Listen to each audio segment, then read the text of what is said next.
बहुत समय पहले की बात है। एक गांव में एक 20 साल का नौजवान लड़का रहता था जो अपने भविष्य को धीरे धीरे अपने हाथों से ही बर्बाद कर रहा था और उसे पता भी नहीं चल रहा था। शुरुआत में सब कुछ ठीक था। वो पढ़ाई में बहुत ही अच्छा था, जिसके कारण घर वाले भी सपने देख रहा था। मेरा बेटा बड़ा आदमी बनेगा, नौकरी करेगा, परिवार को संभालेगा। लेकिन फिर धीरे धीरे कुछ अजीब होने लगा। लड़का बाहर से तो पहले जैसा ही था, लेकिन अंदर ही अंदर जैसे कुछ टूट रहा था, गल रहा था। शरीर से थकावट, चेहरे पर अजीब सा पीलापन, वजन घटता चला गया, बाल झड़ने लगे और सबसे डरावनी बात, उसके आंखों में वो चमक नहीं रही। दिमाग सुन्न हो चुका था। वो आजकल गुमसुम रहने लगा था। हर चीज से जैसे उसका मन हट गया था। ना किसी से बात करता था और ना ही वो अपने दोस्तों के साथ घूमने जाता था। आंखों के नीचे गहरे काले घेरे, चेहरा जैसे बुझा बुझा। जवानी की इस पड़ाव पर जब शरीर फुर्तीला और ऊर्जा से भरा होना चाहिए, उसका शरीर एक थके हुए, बीमार, बूढ़े आदमी जैसा हो गया था, जिसके कारण घर वाले परेशान हो गया था। उसकी माँ रोज माथा सहलाती और पूछती, बेटा तू इतना थका थका क्यों रहता है, कुछ परेशानी है क्या? लेकिन बेटा सिर्फ मुस्कुरा देता, नहीं माँ, सब कुछ तो ठीक है। पिता ने जब अपने बेटे को ठीक से देखा तो उसको समझ आया कि बात अब हाथ से निकल रहा है।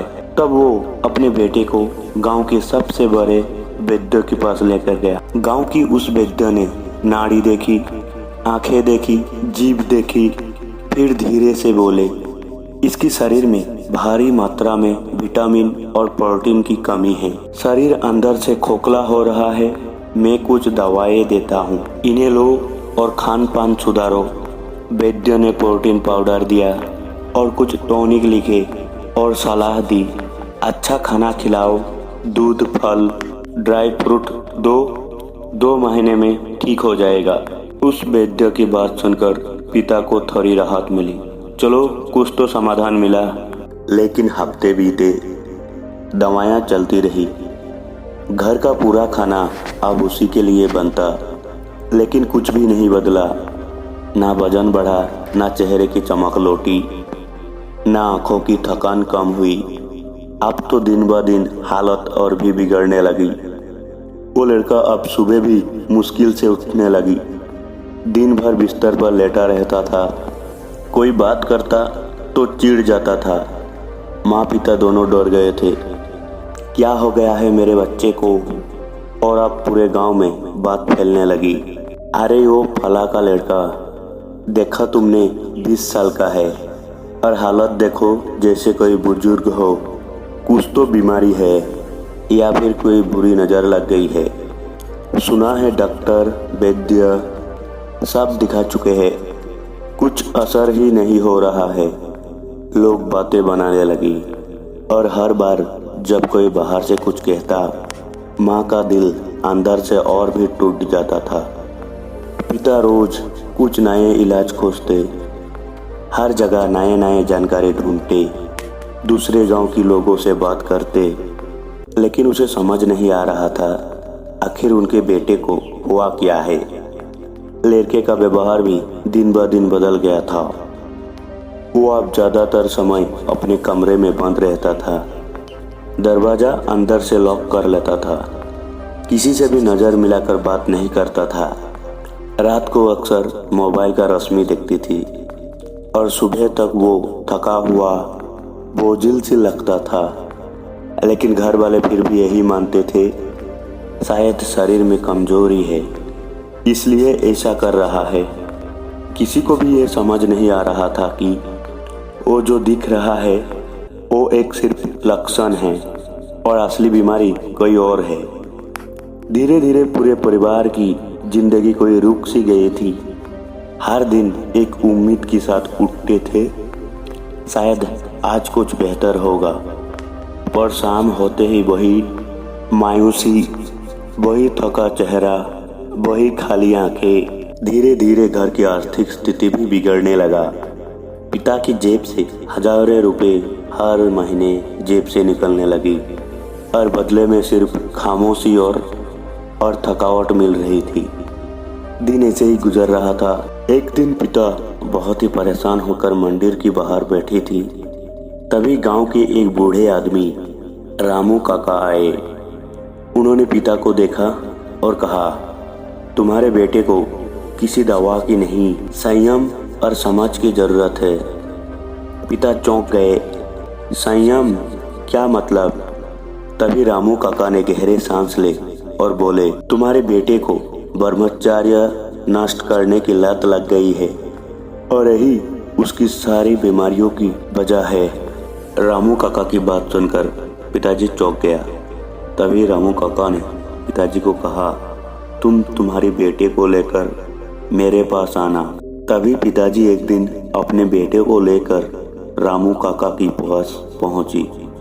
जब रामू काका ने उस लड़के को देखा तभी रामू काका की आंखें संजीदा हो गई। उन्होंने गौर किया, उसकी आंखें अंदर ढसी हुई थी, शरीर कमजोर, चाल में थकावट, ना चेहरे पर रौनक, ना आत्मा में चमक। रामू काका ने अपने जीवन में ऐसे कोई चेहरे देखे थे।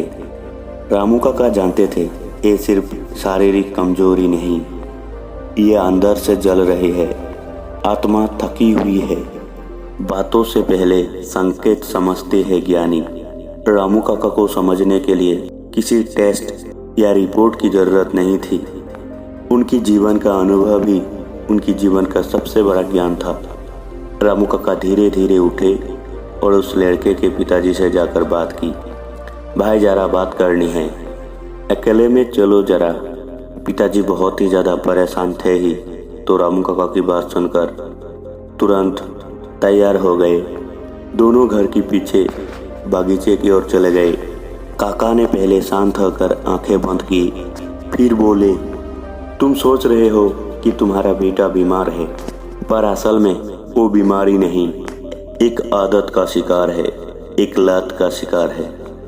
एक लत जो अंदर से शरीर को तोड़ देती है, जिसे बाहर से कोई नहीं दिखता। पिता थोड़ा घबरा गए। तभी पिताजी ने कहा, काका थोड़ा साफ साफ बताइए, आप कहना क्या चाहता है? तभी रामू काका ने उस लड़के के पिताजी को कहा। रामू काका ने उनकी आंखों में झांक कर कहा, भाई तुम्हारे बेटे को कोई शारीरिक बीमारी नहीं है, उसे ब्रह्मचर्य नष्ट करने की लत लग गई है और यही उसकी सारे बीमारियों की जड़ है। रामू काका की मुंह से ये सब बातें सुनकर पिताजी के लिए एक पल के लिए सब कुछ जैसे ठहर गया। पिता का चेहरा पीला पड़ गया, हाथ कांपने लगे। नहीं काका, ऐसा नहीं हो सकता, आप ऐसा कैसे कह सकते हैं? रामू काका शांत थे क्योंकि उन्हें सच्चाई दिखती थी। उन्होंने धीरे से कहा, तुम्हारे बेटे के लक्षण सब कुछ कह रहे हैं। शरीर में ताकत नहीं है, चेहरे में तेज नहीं है, आंखों में धैर्य नहीं है और चाल में आत्मविश्वास नहीं है।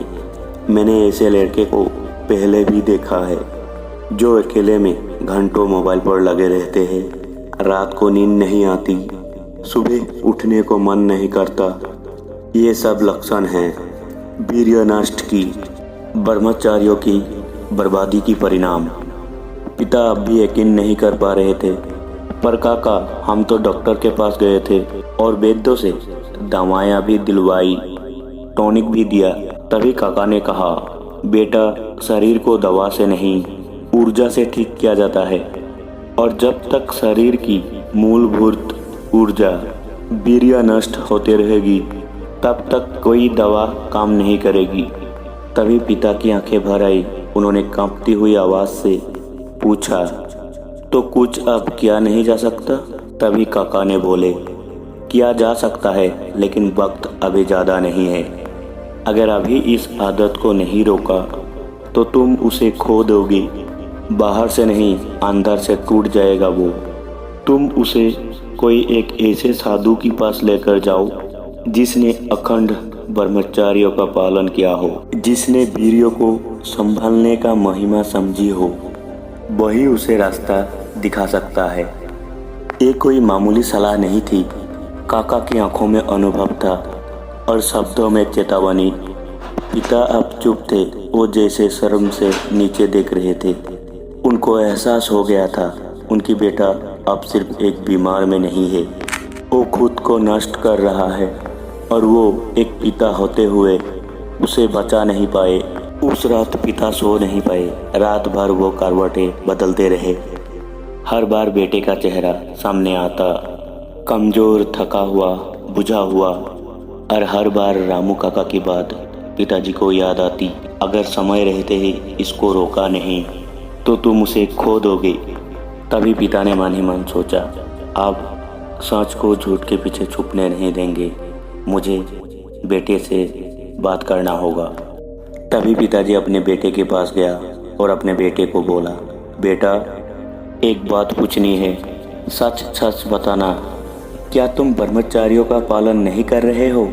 बेटा जैसे सन्न रह गया। कुछ पल को उसकी उंगलियां रुक गई, उसकी आंखें बड़ी हो गई और माथे पर पसीना छलक गया। तभी बेटे ने अपने पिताजी को कहा, पिताजी ये आप कैसे बात कर रहे हो? तभी पिताजी ने कहा, तुमसे कोई कुछ कहे उससे पहले मैं चाहता हूँ कि तुम खुद बताओ। बेटा थोड़ा चिढ़ गया, आपको ये बात किसने बताई? पिता बोले, रामू काका ने। उन्होंने तुम्हारे शरीर की हालत देखी और कहा कि ये कोई शारीरिक बीमारी नहीं बल्कि ये अंदर की टूटने की निशानी है। बेटा झुंझला गया, पिताजी अब वो बूढ़े हो गए हैं, वो कुछ भी बोलते रहते हैं, आप उनकी बातों में क्यों आ रहे हैं? शांत लेकिन चेहरे में सच्चाई उगल दी।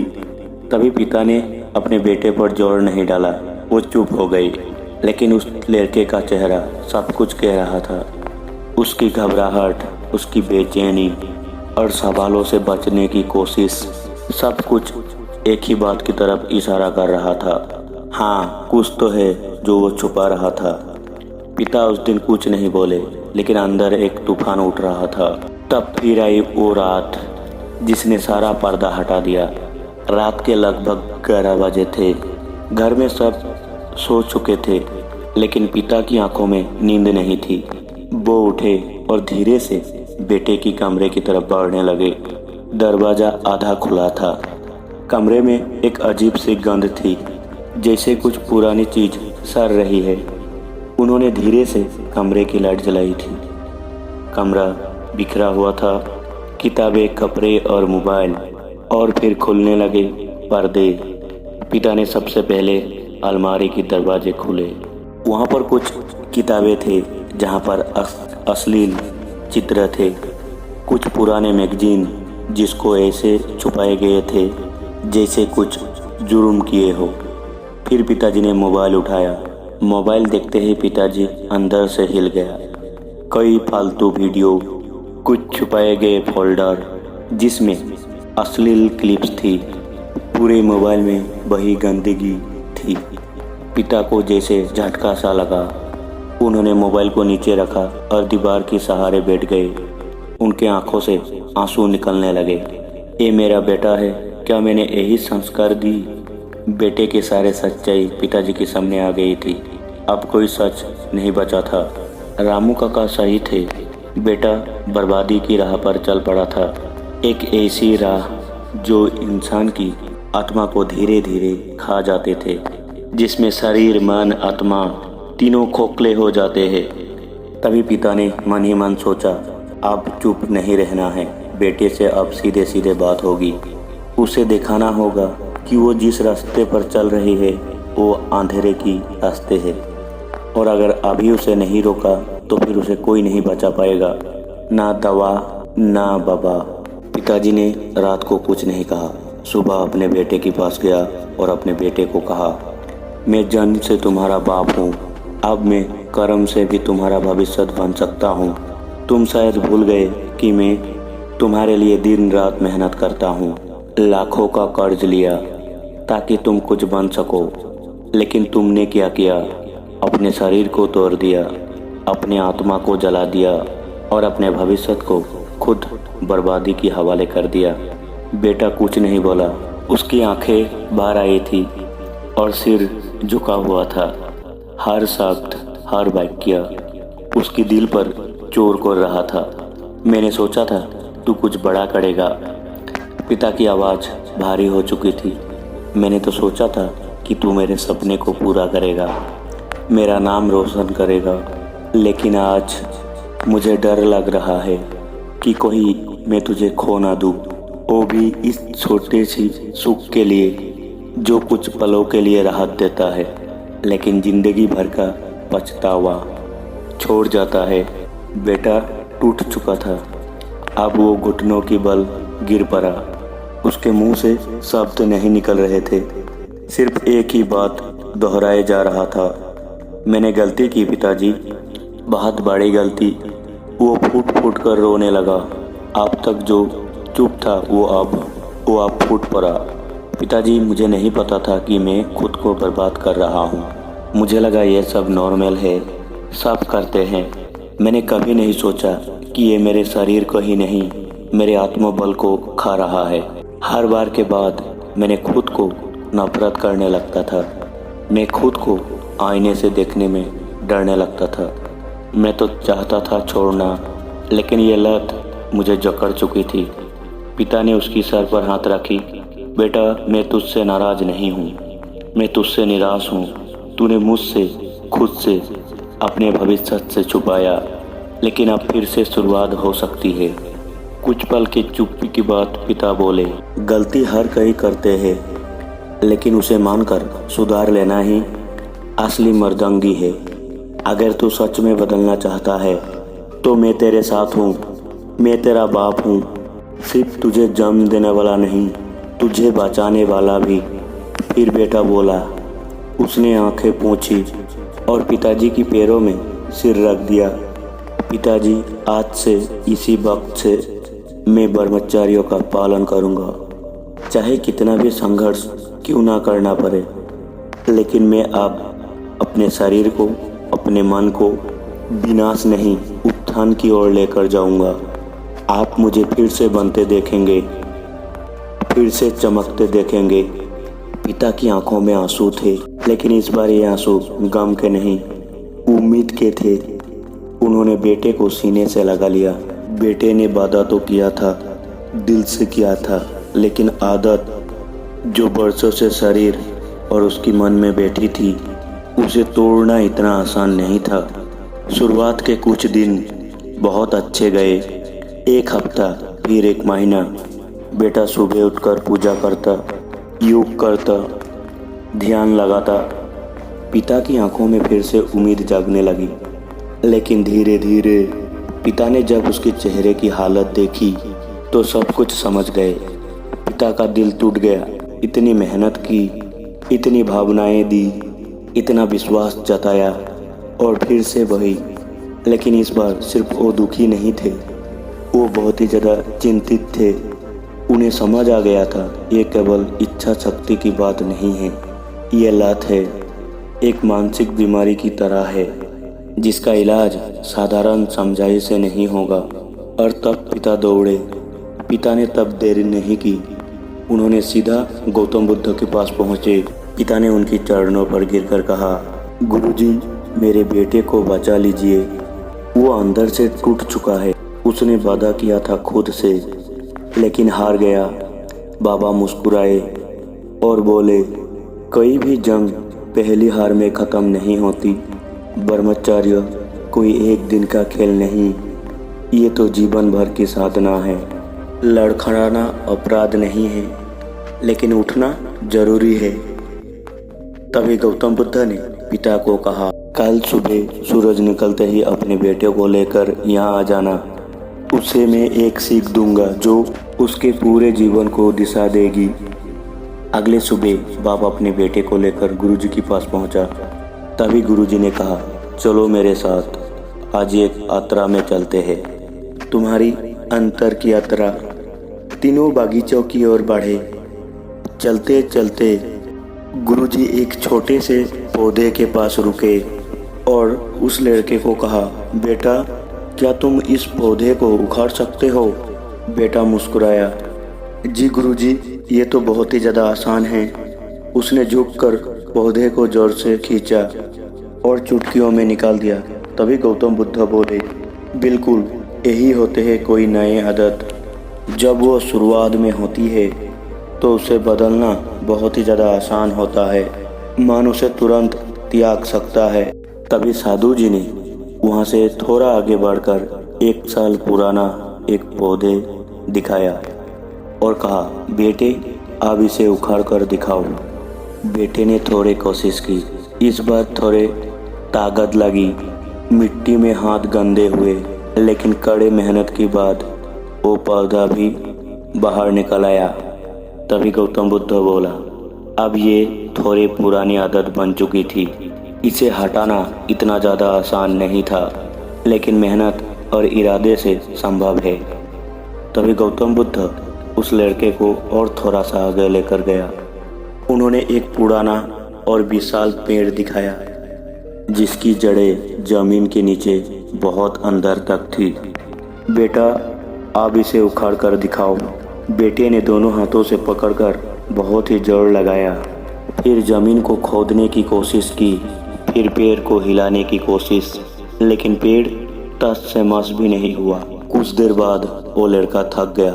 तभी गौतम बुद्ध मुस्कुराए और बोले, यही है वो आदत जो बरसों से तुम्हारे शरीर में एक घर बना लिया है, जिसको तूने खुद से बड़ा किया है।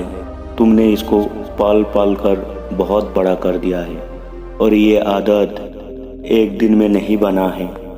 तुम्हारी आदत भी पहले एक पौधे जैसा था, लेकिन तूने उसे कभी उखाड़ने का कोशिश भी नहीं किया, इसीलिए वो आज एक बहुत बड़ा पेड़ हो चुका है जिसको उखाड़ना इतना आसान नहीं है। उस लड़के की आंखें नम हो गई और धीरे से बोला, तो गुरुजी इसका हल क्या है? क्या मैं कभी भी इस बुरी लत से आज़ाद नहीं हो पाऊंगा? जरूर आज़ाद हो पाओगी बेटा, लेकिन इसके लिए चाहिए तप। ब्रह्मचर्य एक तपस्या है, इसे केवल शरीर से नहीं, मन, विचार और आत्मा से निभाना होता है। हर दिन खुद से लड़ना पड़ेगा। हर बार जब मन भटकेगा उसे वापस केंद्र में लाना पड़ेगा, और जब तुम 100 बार हार कर भी एक बार फिर से खड़े हो जाओगी, तभी असली ब्रह्मचर्य जन्म लेगा। और फिर गौतम बुद्ध ने उस लड़के का हाथ थामा और बोला, बेटा तुमने जितनी गहराई से खुद को खोया है उतनी ही ऊंचाई से खुद को पा भी सकते हो, लेकिन अब तुम्हें हर दिन बदलने का संकल्प लेना होगा और सबसे पहले अपने विचारों का व्रत लो। ब्रह्मचर्य शरीर से नहीं, एक सोच से शुरू होता है। उस लड़के की आंखों में नमी थी, लेकिन वहाँ अब श्रम नहीं, संकल्प था। वो लड़का समझ चुका था कि उसको अपने आदत को धीरे धीरे छोड़ना होगा और अपने जीवन में कुछ नए चीज़ें सीखने का दिन रात कोशिश करना होगा, तभी वो अपने इस बुरे लत को छोड़ पाएगा। दोस्तों आप सभी को हमारा ये कहानी कैसा लगा हमें कमेंट बॉक्स में ज़रूर बताना। नमो बुद्धा।